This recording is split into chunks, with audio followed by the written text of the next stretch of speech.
Hello दोस्तों, नमस्कार। Avon education channel पे आपका हार्दिक हार्दिक स्वागत है दोस्तों। आज शिक्षा मनोविज्ञान के कुछ बहुत ही महत्वपूर्ण प्रश्न देखेंगे। तो आइए शुरू करते हैं। एक प्रश्न नंबर एक है, कुसमायोजित व्यक्ति कहलाते हैं जो कुसमायोजित व्यक्ति कहलाते हैं जो ए अधिकतर अनुचित ढंग से द्वंद्वात्मक स्थिति का सामना करते हैं। बी है समाज विरोधी गतिविधियों में सहभागिता रखते हैं। सी है द्वंद्व को दूर करने में असमर्थ होते हैं। और डी उपरोक्त सभी कुसमायोजित व्यक्ति कहलाते हैं। तो दोस्तों, इसका सही उत्तर होगा अधिकतर अनुचित ढंग से द्वंद्वात्मक स्थिति का सामना करते हैं वो बालक भी हो। बी है समाज विरोधी गतिविधियों में सहभागिता रखते हैं, ये भी सही है। द्वंद्व को दूर करने में असमर्थ होते हैं, ये भी सही है। और सही उत्तर होगा ऑप्शन नंबर डी उपरोक्त सभी। ऑप्शन नंबर उपरोक्त सभी, डी ऑप्शन सही होगा अपना। प्रश्न नंबर दो प्रश्न नंबर दो है कि छात्रों को मानसिक रूप से स्वस्थ एवं स्वच्छ बने रहने के लिए विद्यालय प्रशासन को कौन सा तरीका अपनाना चाहिए। ए है घर पर अनुकूल वातावरण देना। बी है बच्चों के मित्रों पर निगरानी रखना। सी है नियमित स्वास्थ्य परीक्षण। डी शिक्षण की उपयुक्त विधियाँ। छात्रों को मानसिक रूप से स्वस्थ एवं स्वच्छ बनाए रखने के लिए विद्यालय प्रशासन को कौन सा तरीका अपनाना चाहिए। तो दोस्तों, इसका सही उत्तर है नियमित स्वास्थ्य परीक्षण करते रहना चाहिए। ऑप्शन नंबर सी राइट है अपना, सी। प्रश्न नंबर तीन है कि निम्न में से कौन सृजनात्मकता से संबंध नहीं है। निम्न में से कौन सृजनात्मकता से संबंध नहीं है। ए मौलिकता, बी प्रवाह, सी मितव्ययता और डी है उपयोगिता। निम्न में से कौन सृजनात्मकता से संबंध नहीं है। तो दोस्तों, इसका सही उत्तर होगा मितव्ययता। ये है मौलिकता, प्रवाह और उपयोगिता, ये सृजनात्मकता से संबंधित है और ये मितव्ययता नहीं है। Option number C. प्रश्न नंबर चार है विभेदक परीक्षण का उपयोग किस मनोवैज्ञानिक ने भारतीय अनुकूलन के अनुसार विकसित किया। ए होरेंस, बी वालास और सी है जेपी गिलफोर्ड और डी है जे.एम. ओजा। विभेदक परीक्षण का उपयोग किस मनोवैज्ञानिक ने भारतीय अनुकूलन के अनुसार विकसित किया। तो दोस्तों, इसका सही उत्तर है जे.एम. ओजा। जे.एम. ओजा, ऑप्शन नंबर डी। प्रश्न नंबर पाँच है कि निम्नलिखित में से कौन सा चोरी का कारण नहीं हो सकता। ए रुचि, बी अभिभावकों का नियंत्रण व अनुशासन, सी अभिक्षमता, डी आदत। चोरी का कारण नहीं हो सकता।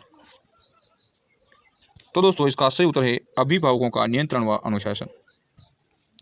ऑप्शन नंबर बी सही उत्तर होगा अपना। प्रश्न नंबर 6 है यदि आपकी कक्षा में कोई बच्चा अधिगम अक्षम हो तो आप क्या करेंगे। ए उसकी कोई ध्यान नहीं देंगे, ए है उसकी ओर कोई ध्यान नहीं देंगे, बी है उसकी अक्षमता किसी प्रकार की है ये जानकर उसको सिखाने का प्रयास करेंगे, सी है उसकी अतिरिक्त कक्षा लेंगे और डी है उसकी बैठक व्यवस्था कक्षा के बुद्धिमान बच्चों के साथ करेंगे। तो दोस्तों, इसका सही उत्तर है उसकी अक्षमता किस प्रकार की है ये जानकर उसको सिखाने का प्रयास करेंगे। ऑप्शन नंबर बी राइट है अपना। प्रश्न नंबर सात ही प्रायोजना विधि के प्रतिपादक है। ये दुर्खिम, बी प्लेटो, सी किलपैट्रिक और डी है सुकारात। प्रायोजना विधि के प्रतिपादक। तो दोस्तों, इसका सही उत्तर है किलपैट्रिक। प्रायोजना विधि के प्रतिपादक है वो है किलपैट्रिक। आंसर अपना सी। प्रश्न नंबर 8 दोस्तों, व्यक्तिगत विभिन्नताओं से संबंधित टेट से परीक्षा में पूछे गए महत्वपूर्ण प्रश्न है। व्यक्तिगत विभिन्नताओं से विभिन्न टेट परीक्षाओं में पूछे गए महत्वपूर्ण प्रश्न है। प्रश्न नंबर 8 है कि राष्ट्रीय दृष्टि बाधितार्थ संस्थान NIVH स्थित है। राष्ट्रीय दृष्टि बाधितार्थ संस्थान NIVH स्थित है। ए शिमला, बी कोलकाता में, सी है देहरादून में और डी है दिल्ली में। तो दोस्तों, इसका सही उत्तर है देहरादून में। ऑप्शन नंबर सी सही उत्तर होगा। Option number C Dehradun. प्रश्न नंबर 9 है खेल शिक्षण विधि के प्रतिपादक कौन है। खेल शिक्षण विधि के प्रतिपादक ए सुकरात, बी फ्रोबेल, सी किलपेट्रिक, डी अरस्तु। खेल शिक्षण विधि के प्रतिपादक कौन है? तो दोस्तों इसका सही उत्तर होगा फ्रोबेल। खेल शिक्षण विधि के प्रतिपादक है फ्रोबेल। सही उत्तर होगा अपना आंसर नंबर बी। प्रश्न नंबर 10। प्रश्न नंबर 10 है, बेसिक शिक्षा हेतु महात्मा गांधी ने किस पाठ्यक्रम पर बल दिया? ए नृत्य कला केंद्रित, बी है हस्तकला केंद्रित, सी पुस्तक कला केंद्रित, डी है संगीत कला केंद्रित। बेसिक शिक्षा हेतु महात्मा गांधी ने किस पाठ्यक्रम पर बल दिया? तो दोस्तों हस्तकला केंद्रित पर महात्मा गांधी ने बेसिक शिक्षा हेतु पाठ्यक्रम पर बल दिया था, तो वो सही उत्तर है हस्तकला केंद्रित।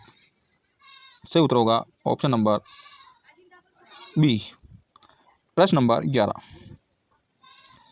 प्रश्न नंबर 11 है कि विद्यालय को किसके लिए व्यक्तिगत विभिन्नता को पूरा करना चाहिए? विद्यालय को किसके लिए व्यक्तिगत विभिन्नता को पूरा करना चाहिए? ये व्यक्तिगत शिक्षार्थी की विशिष्ट होने की अनुभूति कराने के लिए, बी है व्यक्तिगत शिक्षार्थी के मध्य खाई को कम करने के लिए, सी है शिक्षार्थी को निष्पादन और योग्यता को सामना करने के लिए, डी है ये समझने के लिए कि क्या शिक्षार्थी सीखने के योग्य है या अयोग्य।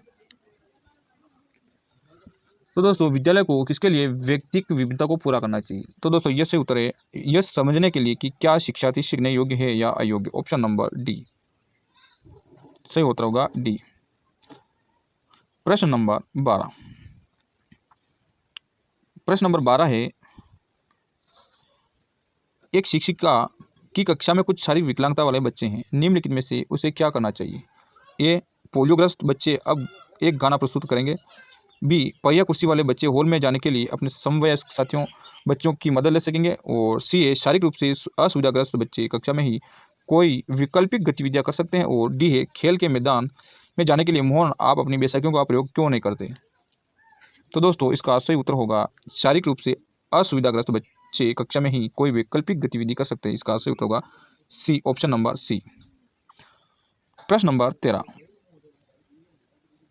प्रश्न नंबर 13 है, देश देश देश के कारण प्रतिभाशालीता होती है?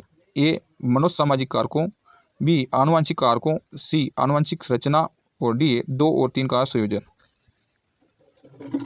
तो दोस्तों इसका सही उत्तर है 2 और 3 का संयोजन। Option number D. दोस्तों वीडियो को लाइक शेयर सब्सक्राइब जरूर करें और चैनल को ज़्यादा से ज़्यादा सब्सक्राइब करें। प्रश्न नंबर 14। गति कौशलों को अधिगम नियोग्यता कहलाती हैं? गति कौशलों में अधिगम नियोग्यता कहलाती हैं? ए डिस्पेजिया, बी डिस्प्रेक्सिया, सी डिसकैल्कुलिया, और डी है डिसलेक्सिया। गतिक कौशलों में अधिगम नियोग्यता कहलाती हैं। तो दोस्तों गति कौशलों में अधिगम नियोग्यता कहलाती हो dyspraxia. Dyspraxia, option number B. सही उत्तर होगा अपना बी। प्रश्न नंबर 15।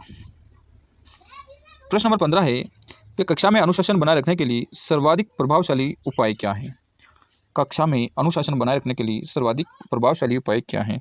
ए अनुशासनहीन छात्रों को कक्षा से बाहर निकाल देना, बी है शिक्षण को रोचक तथा व्यावहारिक बनाना, सी है छात्रों को अभिभावकों पर सूचित करना, डी है अनुशासनहीन छात्रों को विशिष्ट सुविधा प्रदान करना।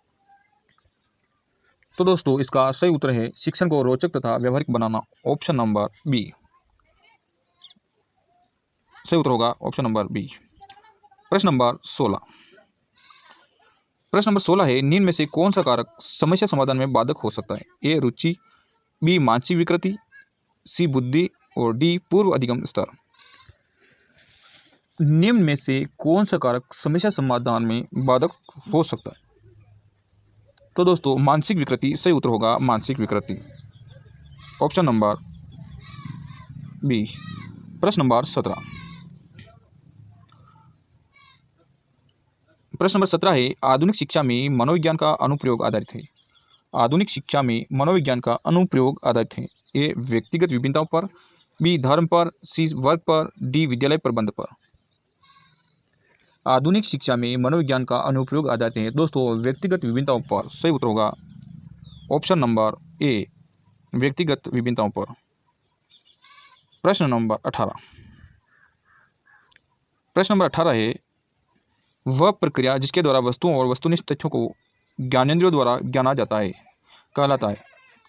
वह प्रक्रिया जिसके द्वारा वस्तुओं तथा वस्तुनिष्ठ तथ्यों को ज्ञानेंद्रियों द्वारा जाना जाता है कहलाती है? ए निर्देशन, बी प्रत्यक्षीकरण, सी प्रशिक्षण, डी अभिक्रमित अधिगम। तो दोस्तों इसका सही उत्तर है प्रत्यक्षीकरण, ऑप्शन नंबर बी।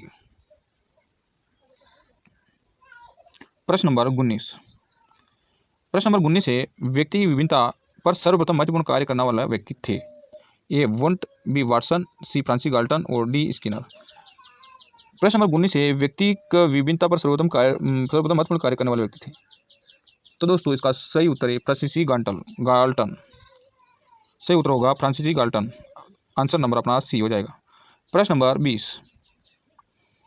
प्रश्न नंबर 20 है, छात्रों को सीखने की योग्यता निर्भर करती है। ए सामाजिकता पर, बी संस्कृति पर, सी परिवार पर, डी व्यक्तिगत विभिन्नता पर। छात्रों में सीखने की योग्यता निर्भर करती है। ए सामाजिकता पर, बी संस्कृति पर, सी परिवार पर, डी व्यक्तिगत विभिन्नता पर। तो दोस्तों इसका सही उत्तर होगा व्यक्तिगत विभिन्नता पर। दोस्तों चैनल को सब्सक्राइब ज़्यादा से ज़्यादा करें और वीडियो को लाइक शेयर सब्सक्राइब जरूर करें। प्रश्न नंबर 21। प्रश्न नंबर 21 है कि निम्नलिखित में से कौन सी विशेषता बालकों के संवेगों की विशेषता है। ए ये क्षणिक होते हैं, बी ये तीव्र नहीं होते हैं, सी ये व्यवहार में परिलक्षित नहीं होते हैं और डी ये लंबे समय तक रहते हैं। निम्नलिखित में से कौन सी विशेषता बालकों के संवेगों की विशेषता है। तो दोस्तों इसका सही उत्तर है ये क्षणिक होते हैं, ऑप्शन नंबर ए सही उत्तर अपना। दोस्तों वीडियो अच्छा लगा हो तो लाइक शेयर सब्सक्राइब जरूर करें। दोस्तों ज़्यादा से ज़्यादा सब्सक्राइब करो और लाइक शेयर सब्सक्राइब जरूर करो और मिलते हैं आगे वीडियो में। धन्यवाद दोस्तों।